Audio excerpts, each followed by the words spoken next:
Este ciclo lo agradecemos profundamente al CAC, que lo hemos montado con la idea de que fueran 4 días, con una mesa redonda. El viernes estaremos a las 6 de la tarde, no a las 8, para facilitar que la gente no interrumpa su fin de semana. Y hemos cambiado ligeramente el programa porque seremos los 3 ponentes, es decir, los 3 arquitectos: Javier Bonet, que está aquí también, que es profesor de la Escuela de Arquitectura; Salvador Moreno, que acaba de presentarme, y yo mismo, haciendo un debate que será muy interesante porque será también otra presentación sobre de cierre de las 3, pero que no tendrá nada que ver con las que hemos hecho anteriormente. Es que hay un cambio entre el siglo XX y el siglo XXI. La arquitectura de masas y el turismo de masas se hacen sobre bases culturales, y el turismo y la arquitectura producen un nuevo marco espacial que cambia todo. De hecho, Málaga está viviendo un resurgimiento de su turismo de cruceros y de su turismo de masas. Ha pasado a un turismo cultural con una oleada de museos importantísima. Los centros e iniciativas de turismo acaban siendo también parte del espacio público. Una muestra de eso es cómo la ciudad se va colonizando con operaciones como la del Soho, aquí en Muelle de Heredia, o cómo los acontecimientos de las Olimpiadas producen también una afluencia de visitantes que ya no solo ven la ciudad como objeto, sino la ciudad como escaparate de todas las tendencias que se muestran, como antes eran las expos universales. Lo cual da una serie de tipos, de estereotipos, de morfologías, de mezclas, de interconexiones entre el espacio que se produce en el museo y el espacio que se produce en la ciudad. De hecho, se llaman centros de arte, pero ya muchas cosas trascienden el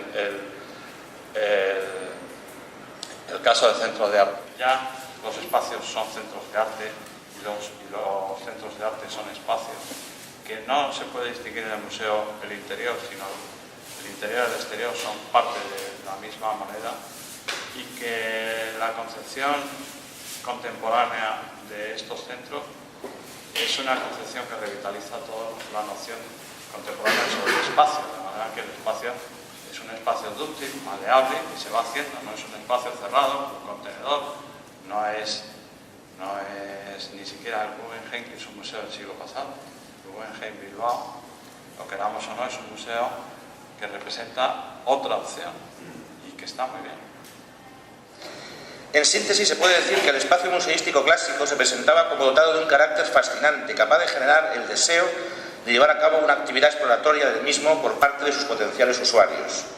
Exploración que planteaba como exigencia básica al visitante el ejercicio de una astuta inteligencia para la resolución del programa cognitivo que le proponían, hecho ligado a su dimensión de ritual iniciático.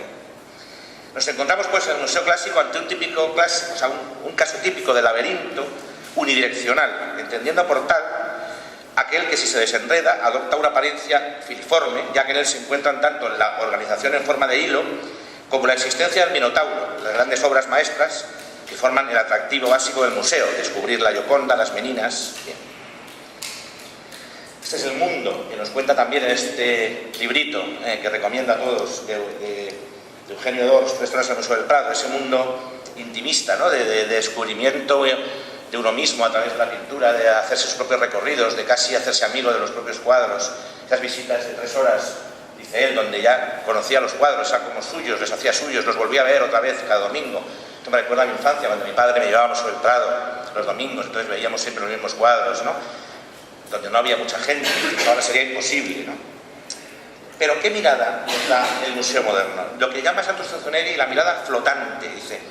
La vanguardia del siglo XX predicará la liberalización de la experiencia visual, la insistencia en la transparencia espacial, en el gusto por los espacios abiertos, rápidamente reformulables mediante paneles móviles, pensados para acoger colecciones en permanente crecimiento, pero también para facilitar el acoplamiento a cambiantes criterios estéticos.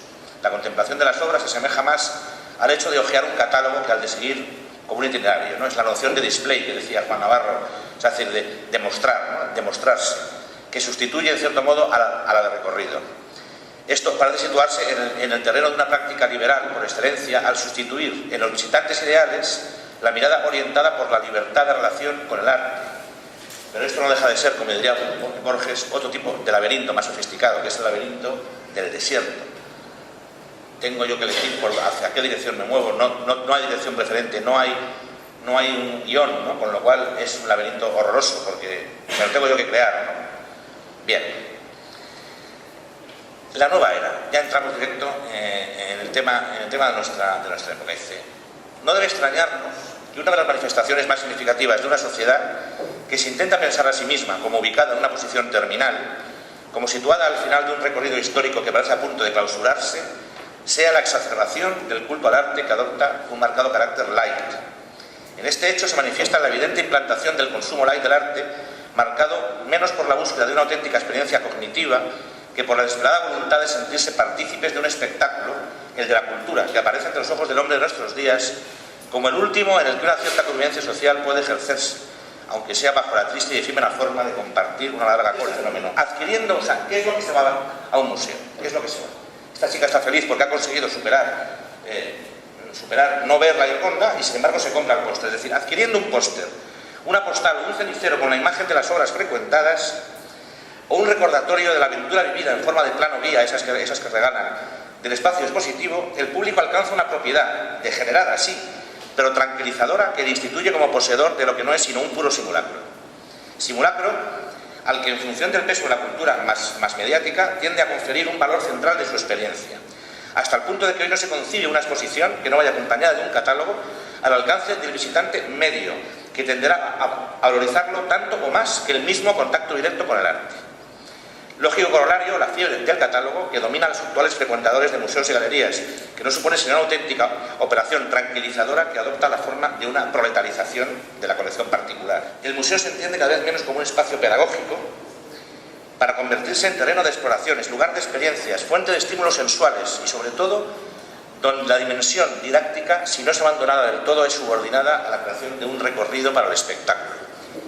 La historia de la samotracia, el helenismo, ¿a quién le importa? Esto es hacerse la foto con algo, es un espectáculo, es un recorrido, los flujos cada vez son más importantes, los espacios de paso enormes, la Venus de Milo, imposible mirarla, imposible entenderla, es un poco Disney World, o sea, bueno, yo, con mi hijo he ido a los parques temáticos estos, da igual que sea Busbuni, que sea una cosa de Egipto, el tema es, he estado en el Louvre, no sé lo que es, no sé, me enteraré, si me interesa, me compraré por supuesto el catálogo, deambularé por allí y diré que está en el Louvre en una visita light. Pero este es el fenómeno, y es un fenómeno que ha cambiado la arquitectura de los museos y que es fundamental. Y como decía ayer Carlos, se ha expandido a la ciudad. Yo ya he elaborado una serie de características de lo que debe ir teniendo un museo de masas.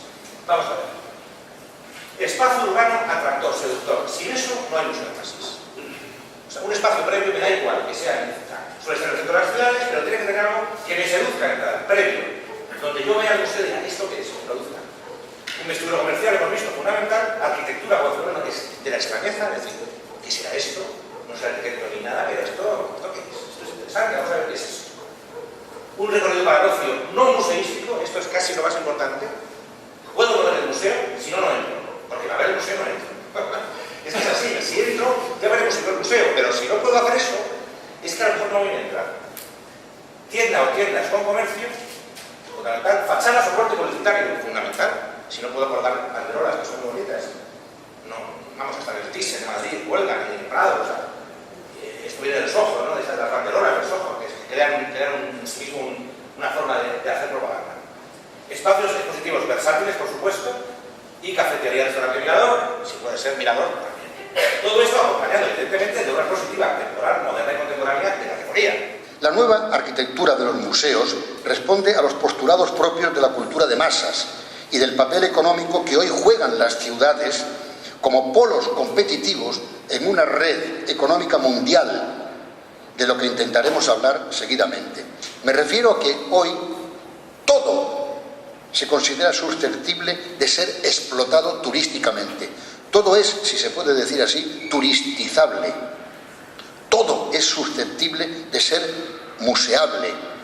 Y desde la banalización propia del pensamiento débil que hoy se ha instaurado en la sociedad planetaria, resulta que todo es cultura. El arte y la arquitectura que lo envuelve están relacionados con la mirada. la mirada como hecho cultural e histórico. El arte no se ha visto igual en todas las épocas y la mirada, como la concepción del paisaje, la concepción del espacio, son conceptos históricos determinados por la cultura, los valores y la percepción que del mundo se tenga en cada momento. Y el museo es un catalizador de este hecho. Desde el museo clásico, lineal, secuencial y dirigido, que se corresponde con una visión lineal y secuencial de la historia, hasta el museo moderno, que propicia experiencias y miradas aleatorias, superpuestas, amalgamadas. En la inevitable polémica que hoy suscitan los continentes de los museos en relación con sus contenidos, al final, como dice Thierry Groit, es la experiencia particular, individual de cada visitante al museo la que decide si la definición del espacio en el cual se encuentran y contemplan los artefactos culturales es un éxito o un fracaso. El espectador de un museo en tanto que creador del mismo, en tanto que el museo le ha provocado unas pulsiones creativas que lo han convertido indefectiblemente en un creador. Un museo que no consiga hacer creador al espectador es un museo que no cumple sus funciones. La actitud creativa del espectador es absolutamente fundamental y es ahí donde, nadie dice que esto sea fácil, donde el autor, el arquitecto y el museólogo y el historiador del arte tienen que trabajar. Eso, primera idea, no tengo más que dos ideas. Y la segunda, aceptemos desprejuiciadamente que estamos hoy viviendo en una cultura de masas. Y las masas tienen sus reglas. Y el espectáculo no es en sí mismo una cosa esencialmente banal, sino un vehículo para transmitir el arte. Nada que no tenga el vehículo del espectáculo llega a nadie. Otra cosa es que haya espectáculos miserables y repulsivos. Está la televisión, evidentemente, para demostrarlo. Pero eso no tiene por qué anatematizar la espectacularidad intrínseca que tiene, por ejemplo, el Guggenheim, museos de Zaha Hadid, de Libeskind u otra cosa por el estilo. En fin, podríamos seguir hablando mucho. Evidentemente, los límites entre la arquitectura y las artes visuales cada vez son más confusos, en algunos casos se confunden. Sería difícil a veces, sobre todo si lo vemos a través de una fotografía, saber si se trata de una obra de Barragán o de James Turrell o de Olafur Eliasson, porque a veces si vemos una fotografía solamente vemos la incisión de la luz y cómo modifica la luz del espacio. A veces si vemos una arquitectura tendríamos que dudar si esa arquitectura ha sido realizada por un arquitecto o si no ha sido por un artista visual. Citaré dos ejemplos, por si acaso no los conocéis, que son los de Margetica Port y Rachel Wright, que se dedican a hacer exclusivamente edificios, pero son artistas. Y con relación, pues a que eso marcaría muy claramente esa idea de la ruptura de los límites de la arquitectura y del arte, de las artes visuales. Y con respecto al modelo del espectáculo, a mí sí me gustaría hacer una reflexión. En los últimos años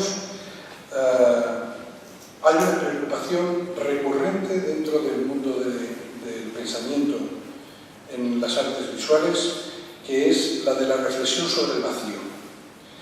El vacío es una preocupación verdaderamente significativa. Este año, en la Bienal de Venecia, había una sala que analizaba, o son los pabellones, analizaba, hacía un resumen sobre los últimos 20 años de la Bienal de Venecia y la sala estaba vacía. Algunos tienen que hacer reflexionar, únicamente de vez en cuando algunos performers hacían una acción. La 29 Bienal de Sao Paulo, en la 29 Bienal de Sao Paulo se ocuparon 12.000 metros cuadrados de ese magnífico edificio de Oscar Niemeyer, y el planteamiento de la Bienal fue dejar ese espacio absolutamente vacío. La última Bienal de Kassel, la 13 Bienal de Kassel, sí, por una cosa se caracteriza, fue por los espacios vacíos. Y todo esto no solamente es una preocupación sobre la saturación del espectáculo, una preocupación que creo que a muchos nos tiene siempre en tensión, sino que también, obviamente, es una preocupación de los arquitectos. Y otra cosa que a mí a veces me chirría más sería el arte espectáculo, ¿no? El arte como espectáculo es el arte como reclamo sin piedad. O sea, la obsesión que tienen algunos colegas, bueno, no me declaro colega de ellos, por llenar los museos pase lo que pase. Y algunos lo hacen con grandes, digamos, instalaciones artísticas, y otros los hacen con una exposición de Botero o con una mala exposición de Cézanne. Todos sirven para conseguir que vengan espectadores, ¿no? Y todo esto yo creo que nos tendría que hacer muchas veces reflexionar.